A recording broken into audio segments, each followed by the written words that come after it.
Kung gusto mo na maging sabik na sabik sa iyo ang mahal mo, yung palagi siyang sabik na makita, makausap o makasama ka, ay mas mainam na gawin mo itong ritual na ibabahagi ko sa inyo ngayon.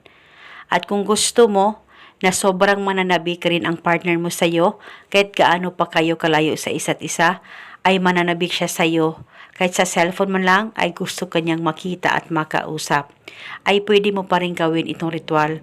Basta dapat buo ang loob mo na gawin ito. Ang gagawin mo lamang, kumuha ka ng plastic o ziplock at kumuha ka rin ng papel at panulat. Isulat sa papel ang kanyang tunay na pangalan at apelido ng 3 beses. At pagkatapos mo na itong masulat, kumuha ka lamang ng isang pirasong candy o chocolate at pagkatapos ilagay ito sa papel na may nakasulat na pangalan niya at pagkatapos ay balutin mo. At nang mabalot mo na ang candy o chocolate sa papel, ay ilagay ito sa plastic o ziplock. At pagkatapos, kumuha ka rin ng isang cotton ball, isunod mo rin itong ilagay sa plastic o ziplock na pinaglagyan mo sa papel at candy. At pagkatapos mo nang malagay lahat, ay hawakan saglit ang ritual at banggitin mo lamang ang mga salitang ito.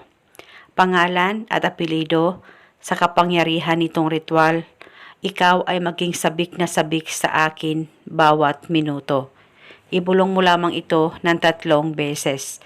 At pagkatapos ay pwede mo nang itago itong ritual sa safe na walang makakakita at makakaalam.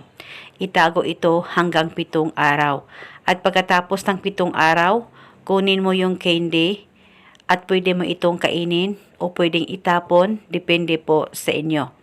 At sunugin nyo ang papel at ang cotton ball. At kung gusto mo, pwede ka gumawa ulit, depende po sa inyo. At paniguradong mananabik sa iyo ang mahal mo kahit gaano pa kayo kalayo sa isa't isa. Siya ay maging sabik na makita o makausap ka kahit sa cellphone man lang. At eto muna sa ngayon, maraming salamat po sa panunood at hanggang sa susunod ko pong video, may God bless us all.